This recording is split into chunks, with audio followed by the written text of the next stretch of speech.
Hey, 1 2 1 2 1 2 1 2. It's your man James Rashad, editor-in-chief of Westwood Beans. This is the launch of our very first audio series, Haiku Conversations. What's special about this is because I have one of my favorite people as a first guest. Desiree Milwood is the first guest, the lead-off guest of Haiku Conversations. This is big because this is the woman that inspired me to write haiku.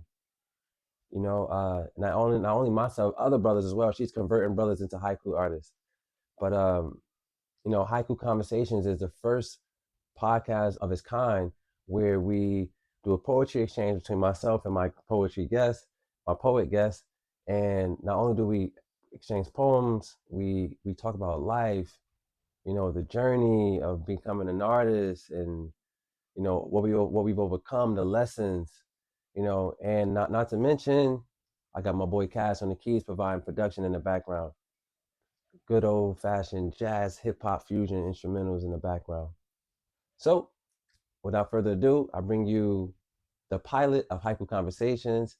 If you're seeking perfection, don't judge me, judge your mama. Enjoy.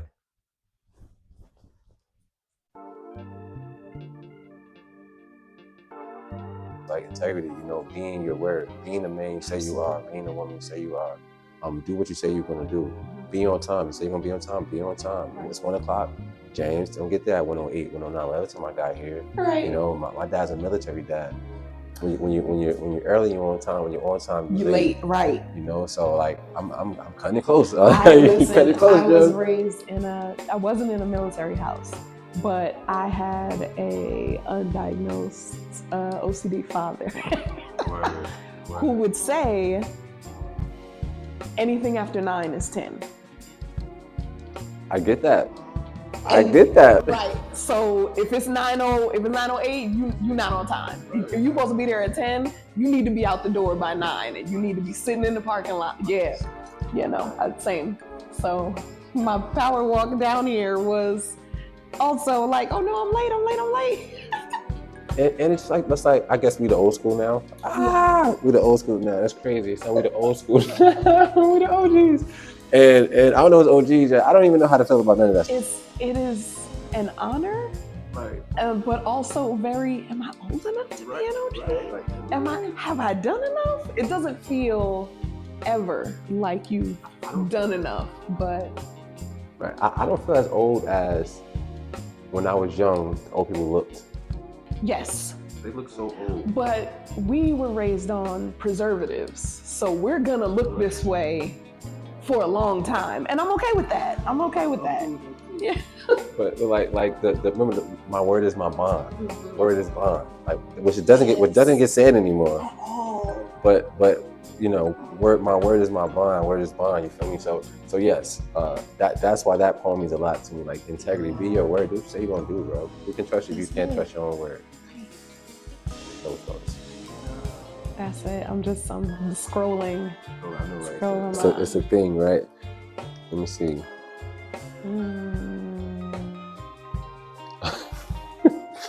Let me see. Here's a good one.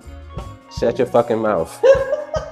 Let results do the talking. Mm-hmm. Speak with your success. This is at 10:45 p.m. So like it's a different. Yes.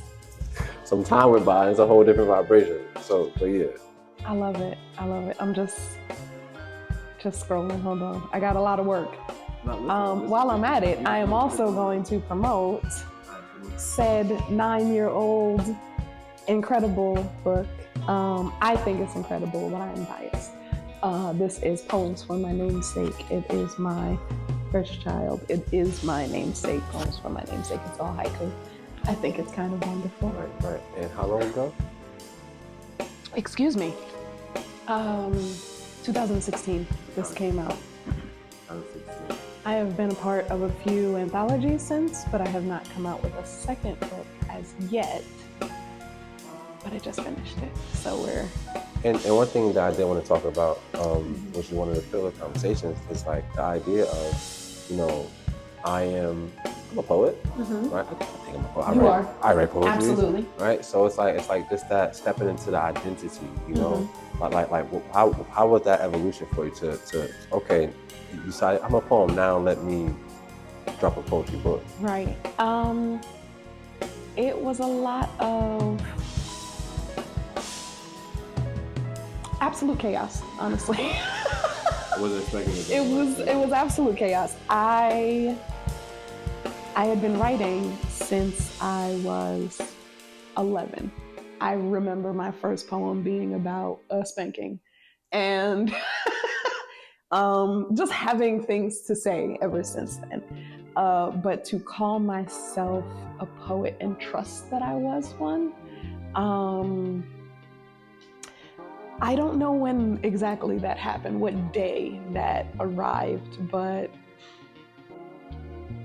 I was asked this year to do a play with Jersey's own Flo Mentals and Myra McDonald and Rob Hilton, and those are the OGs that I remember coming into poetry, and I started performing in Jersey in 2004. But to meet those people, to see them as the teachers, the OGs, the Flo Mentals was on their poetry, and that was like heights to reach. To share a stage with these people was an I've arrived moment.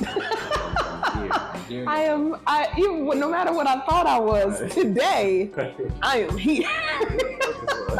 And that's important, and to have earned the respect of those people.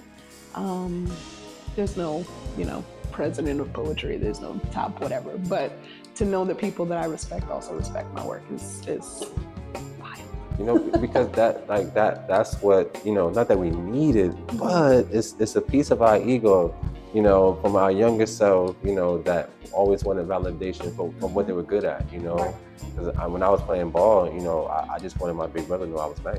Like, that was really the gist of it. I wanted Dre to know I was good at it, So it's like, yeah, like sometimes you need that pat on the back, like, all right, do your thing, boy, do your thing. So that's a big deal. And sharing the stage with legends, from going from there, am I a poet? Right, to yeah. It was big. Back to the book, I'm sorry. I had written a few haiku. I thought they were really cool. This started in 2009. And a friend had challenged me to write 300 haiku. And I was like, that's ridiculous. I'm in. The competitive nature of myself said, I have to do this. I'm going to write 300 haiku. I wrote them. I think I finished them within a year. Not all 300 of them were good. And most of you have never heard a good majority of them. But I forced myself to get into that practice. What do they say about musicians or artists? If ever you want to be a professional, you need to put in 10,000 hours. That's it. So in writing these 300 haiku, I was like, okay, I really do this. Some of them are good, some of them are not good. But from 2009, when it started, from trusting myself and studying the greats and presenting my 17 syllables. But that's good, because again, the day I met you, you made such an impression. You spoke about this 300 book, and it's like, I'm like, listen, I've been a fan of that book as if I read it. Right. You would think, I'm part of the fan club, like I'm part of the street team or something. Right. Like, like I think about that book, like, man, if she wrote 300, I'm gonna write 500. Right. Right. And it's that practice. It's that the fortitude, the not stopping of artists that makes us a little insane, but also great work to read, right? Great work to read. If I'm doing 300, and again, like I said, my 300 were not all good. If you're doing 500, I want to read that book. Exactly. You had mentioned earlier imposter syndrome. Yeah. And I think, one, yes, there's that depression, there's that emotion, there's all of that in showing up as full artists. But there's also that unshakable knowing you have to have within yourself to step on stages and be the insane original artist, printing your notebook for books, printing, stepping in front of microphones of rooms of 2 people, rooms of 500 people. It is absolute insanity, but I think imposter is never the right word for us. Because of all the struggles that we have to fight to get to the stage, to get to the microphone, to get to a podcast, to get to buying lavalier mics, to having the faith that you have something important enough to say is the delusion. It is the only syndrome we need to suffer from. And we've already fought. Right. We're brown. We know the struggles. We can't allow ourselves to be considered imposters, to do this work and commit to it. Yeah, because truthfully, when I started making music, it took me longer. I sat on the fence for quite some time before I even jumped into the studio, because I'm like, man, I don't want to start and then I run out of cool things to say. That was my fear for years. Is it even possible to run out of cool things to say? For a while I thought it was, right? And then after year 3 had passed, and then year 4 had passed. Matter of fact, after year 2 I had writer's block, right? And I was going through a bad breakup, whatever. I'm sitting in the house with myself. I'm like, I have these thoughts about my situation. I want to put them in a song to this beat. Okay. I'm sitting at the table, can't write nothing. Sat down on the bed, can't write nothing. I'm like, you know what? No, I'm going to sit here until I write something. I'm going to just write until, I don't care if it rhymes, I don't care, if it makes sense. I mean, it's going to make sense because I'm writing my thoughts, but it's not going to be cohesive like a conversation. It's going to be thoughts, and I'm going to put it out. That's going to be the first verse. So I did it, and then I looked at it like, man, this has some good stuff in it. So I restructured it. I made it to like a 16, 20 bar verse, and got rid of some stuff, and made this rhyme, and then, like, oh, wow, I have a verse, but this is not a first verse, this is a second verse. Okay. So I followed that same format. I'm just gonna write whatever's in my head. I don't care what it is, it can rhyme, whatever. The flow messed up, who cares? I did it again, did the same method, editing on the back end. Made one of my favorite songs on my second mixtape, How to Build a Spaceship. And because of that method, I've written a book on writer's block. So I can teach you to never have it again. It's in 3 steps, and I'll walk you through it. I need this, absolutely. I was selling free for years. It was free for years, and nobody, few people bought it. People bought it, but few people bought it. It's a resource, and I find it so better. Okay. It's much better now. It's more cohesive. The book is better. Either way, 3 steps. First is you have to accept where you are. Yes. I know you might be in the studio. Somebody's like, we're doing a party record. I'm not in the party mood right now, so I accept that, right? I can't give you what I don't have. Right, I can't give it in the way that you may want it. I'm gonna give you something, I'm gonna give you a verse, but it may not be your traditional party verse, right? Right, so, okay, I accept where I am. I'm in a bad mood, cool. And it's like, okay, I'm gonna write about my bad mood. I don't care if it rhymes, I don't care if it's good. And since it's a party song, I'm gonna write about it like I'm in a club having a bad mood. And that's so now, right. So now, right now, boom, and then it don't care. It could be 1,000 words. Now you're gonna take that, you're gonna edit down the back end, you're gonna turn it into the verse to your slot. You're gonna just mold it into it, you're gonna just stuff it in, it's gonna just fit. And you just keep finding, you'll find yourself taking away more and adding more. Now, I hate the editing process. How do you make the editing process sound easy? Because no. I didn't say easy, but right. No, it's not. It's a commitment. Like that's probably what I should use. You got to be committed to doing this, right? But what happens is, right, and then the last part of the last step, you got to do it again. Yeah. So so that's really the third. The third step is do it again, right? You got to keep doing it. And what happens is, right, you'll start to get to a space where it don't matter your vibe, your vibration. I know that I can pull from where I am and give you some art. I can't determine if it's good or bad, which we never can. I can be in the perfect party mood. I'm like, I'm ready to make a party record, and then be terrible. So good or bad is never the goal. It's never a responsibility. It's not my responsibility. That's not my. Yes. I'm not here to give you good or bad. How you receive it is never my not responsibility. Not on me, player. Right. This is the art, and that's right. That's my job. That's it. The dinner. You know what I'm saying? I don't know if you're gonna eat or not, but it's right there. So we're doing that, accepting who you are. being committed to writing no matter what, and editing no matter what. Finish this, be committed, and then you'll find yourself doing less and less editing over time. And now for me personally, like I could not write for months. It's some time I didn't write for months. It's never been a whole year, but like for months. And then when I get back to it, it's like right. That's ready. Absolutely. So MrJamesRashad.com and get your copy today. That's it. You got a poem for me? I have a haiku.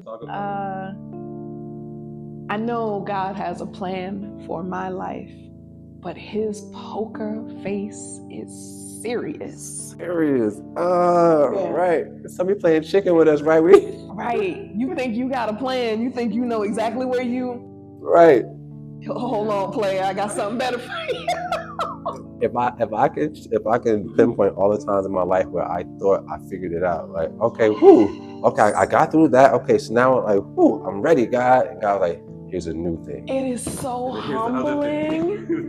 Yes, it is so very humbling to think you know what's happening and to be sat down again in the confusion of, you new here. Hold on, let me show you these ropes. Absolutely. Oh, are you new here? Mm-hmm. Oh, see, in these parts, right? Nothing makes sense. Absolutely.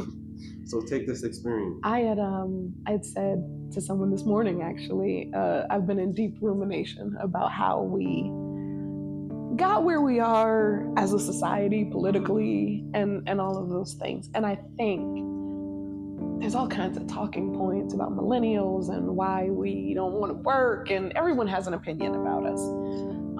But I think our generation is thriving because we grew up with opposite day. And let me follow this through, because keep going. I have funny ass stories about opposite day. Yes, keep going. We grew up with opposite day, and this is funny. We grew up with standards, and our parents were very right way to do, show up, and you know what I mean, right? But we learned history. We used to have classes on government and all of those things. So we learned the way the world was supposed to work for us. And now none of that is happening. In any of nothing is unfolding. They told us there's aliens. We're here now. We're here with aliens. So nothing is what you thought. We don't know what we're thinking.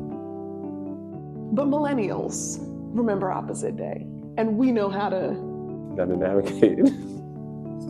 These kids today don't know opposite day. They don't know and that's their failing. That is so funny, because it's like so by the way, we're living in the opposite day, yo. I don't know. Basically. I don't know if they told you about this. Man, right. I wrote a poem. It's a newer poem. Let me see if I can find it, right? So back in 2010, right? I love having my old notebooks.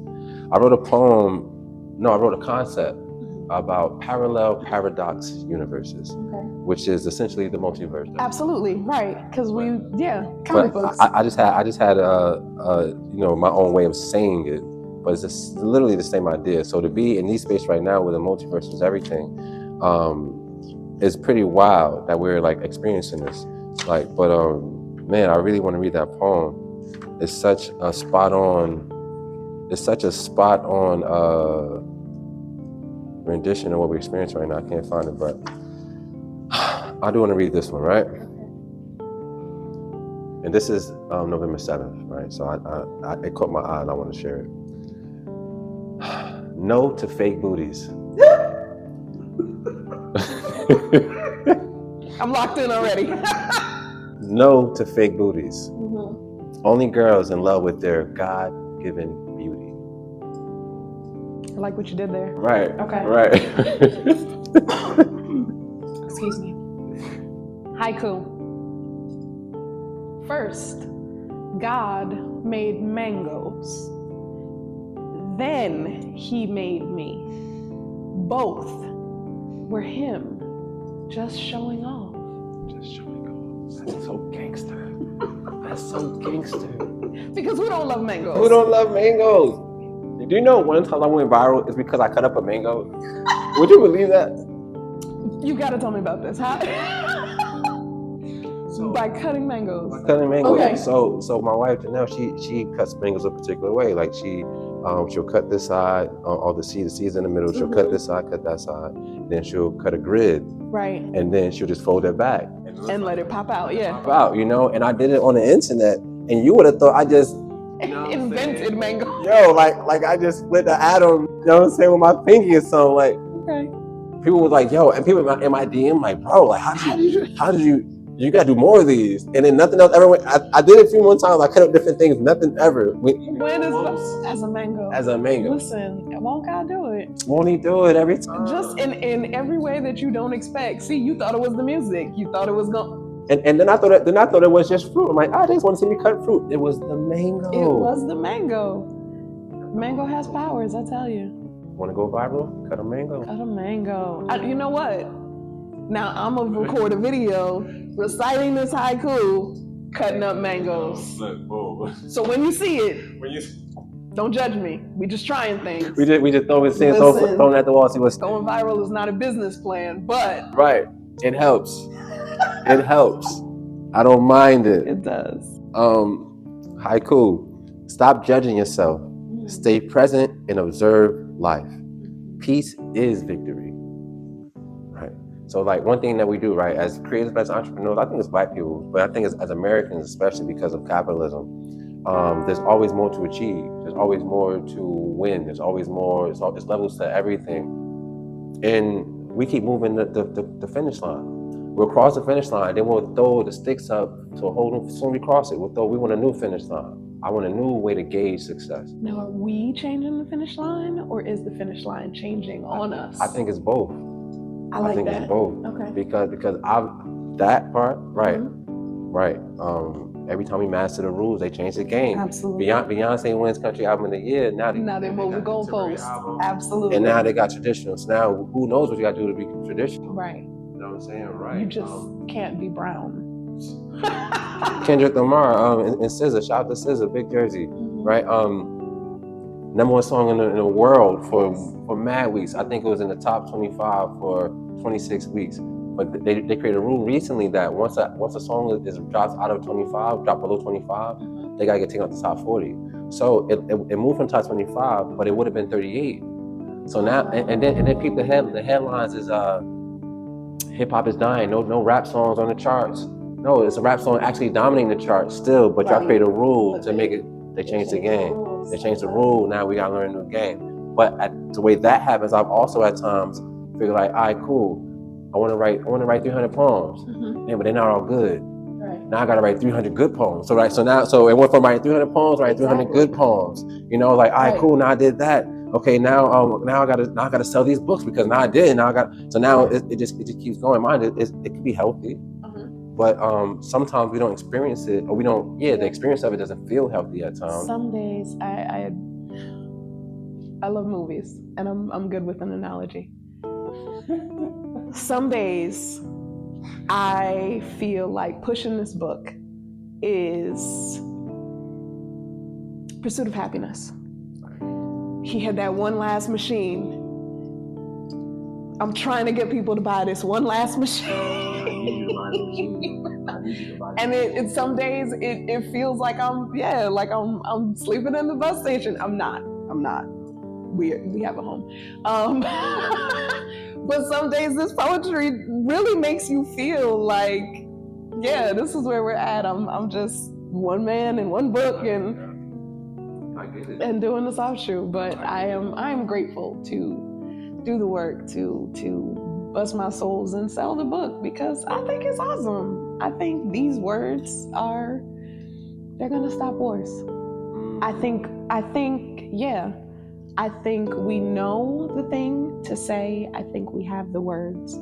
I think we need to get the words translated in other languages. That is my next goal. I want these books in I think it would be beautiful in Sanskrit. I think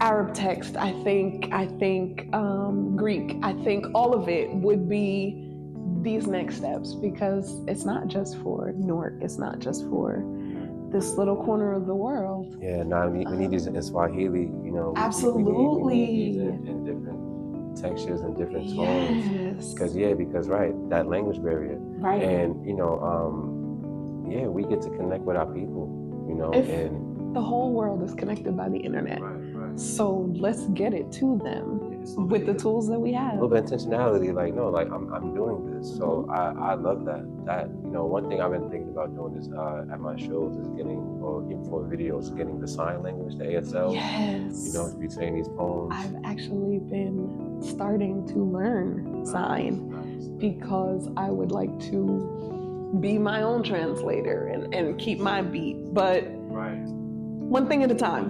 Right. Yeah.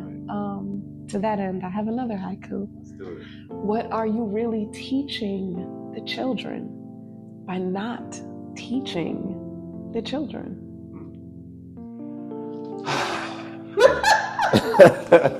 That's a question. Mm-hmm. That's a question that we need answers to, because it's like, and then, man, they have these metrics. Mm-hmm. And man, let me tell you something. A teacher told my daughter this week, bro. You wouldn't check this out, son.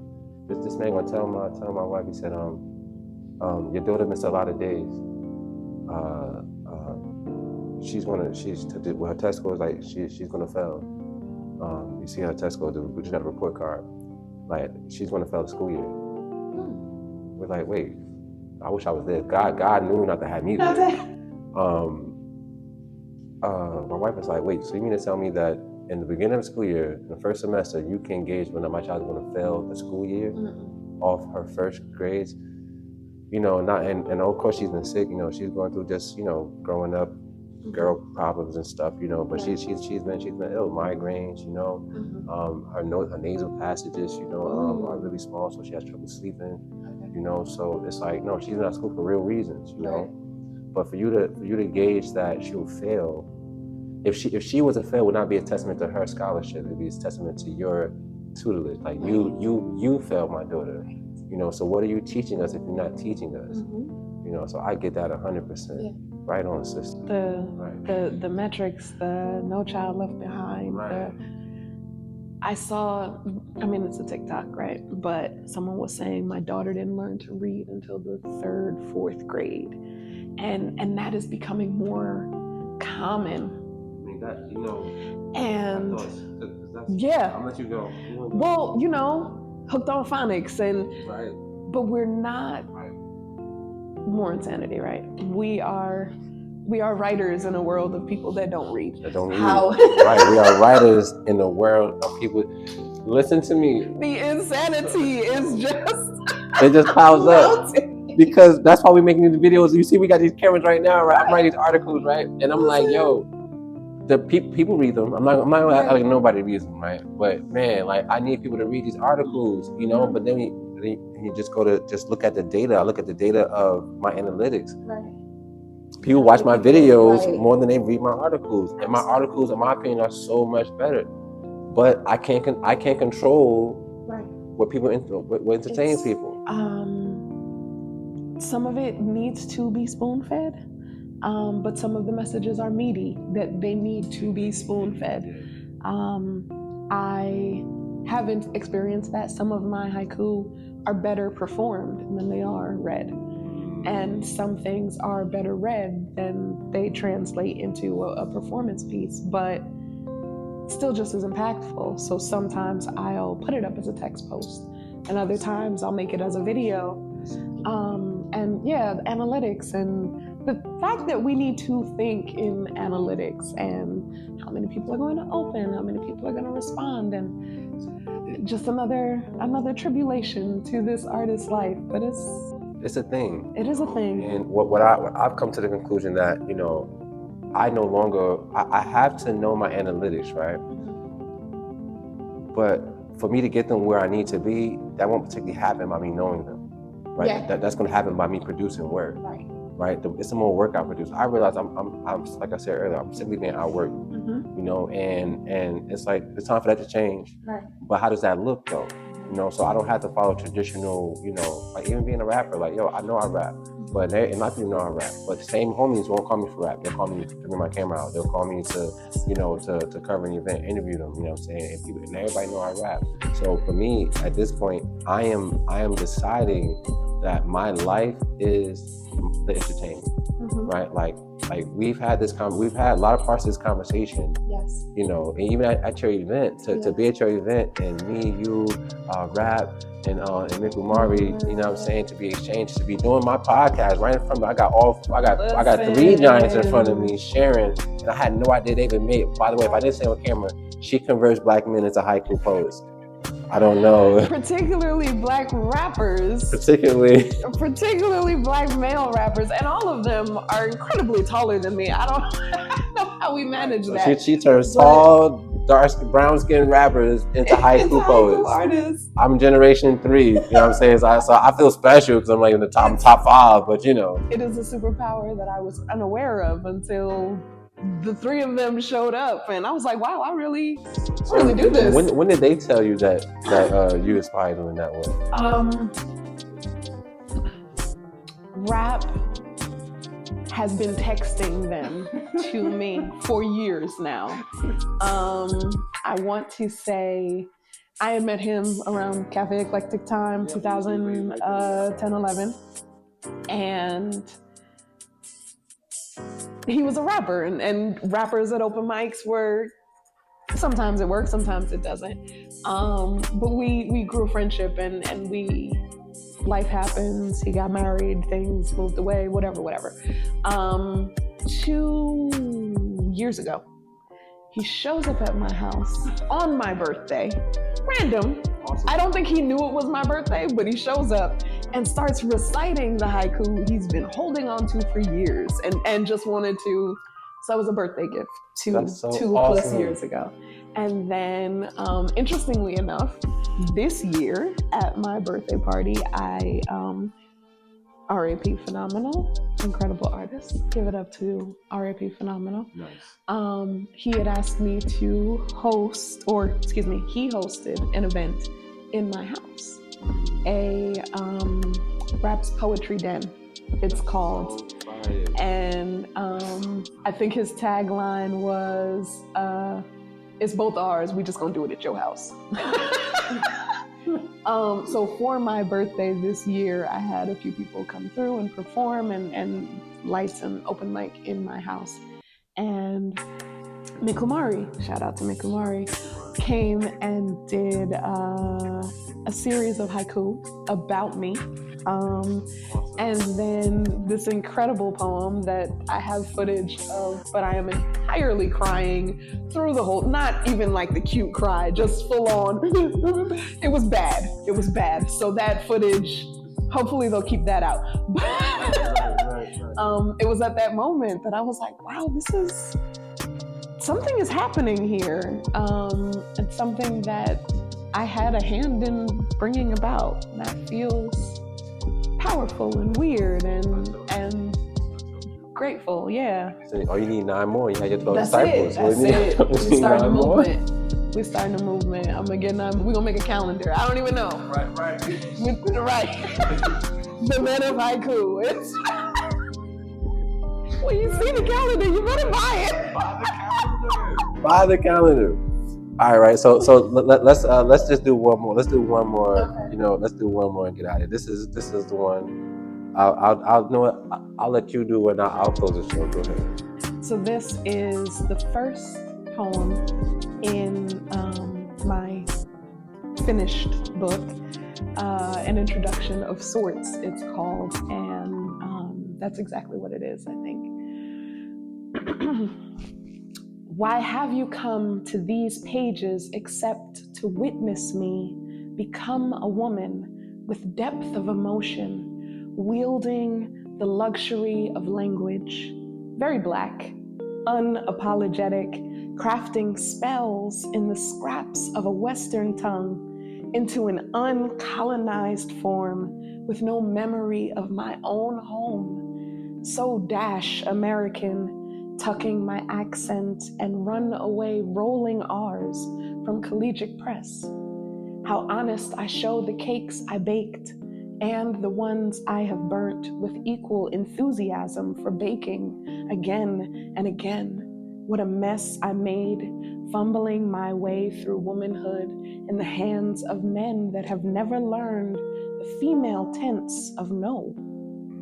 Oh, what a spectacle I have made of my living, but oh, what a poem that is to read.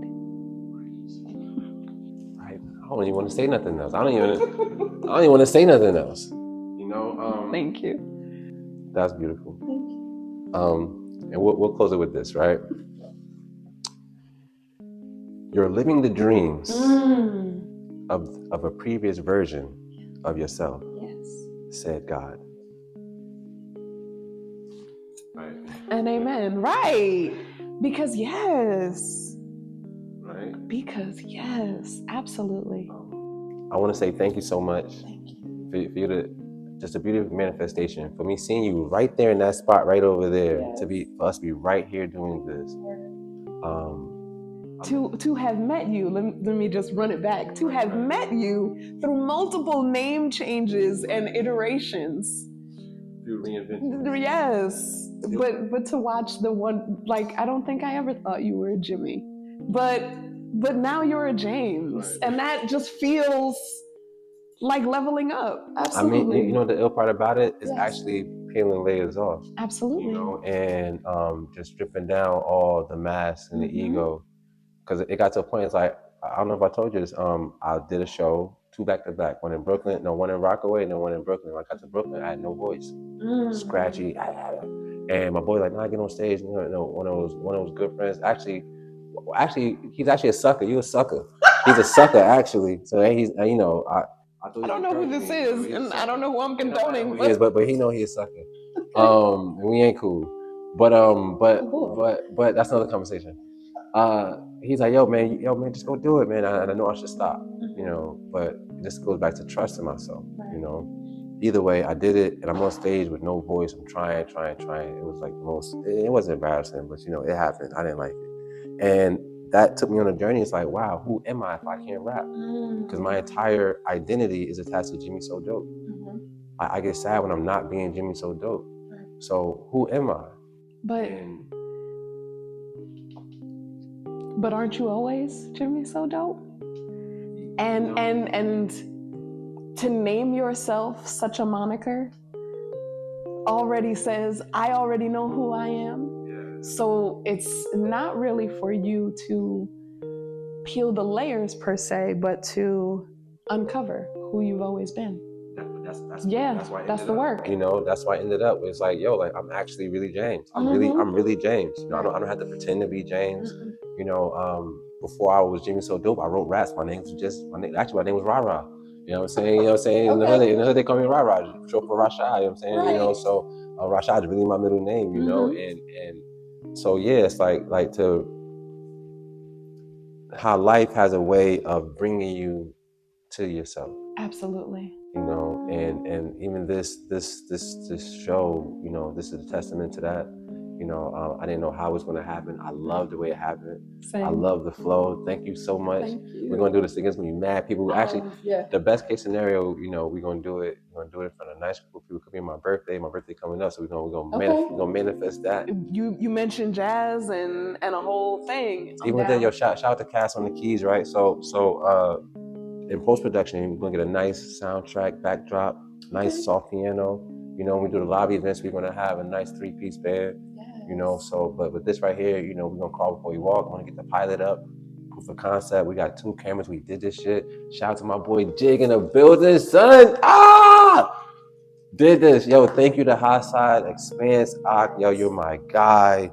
Thank you. Peace to Akintola. You are such a phenomenal pillar in this community. A treasure to the community, to the city. Shout out to Little City, you know, and that part. Thank you.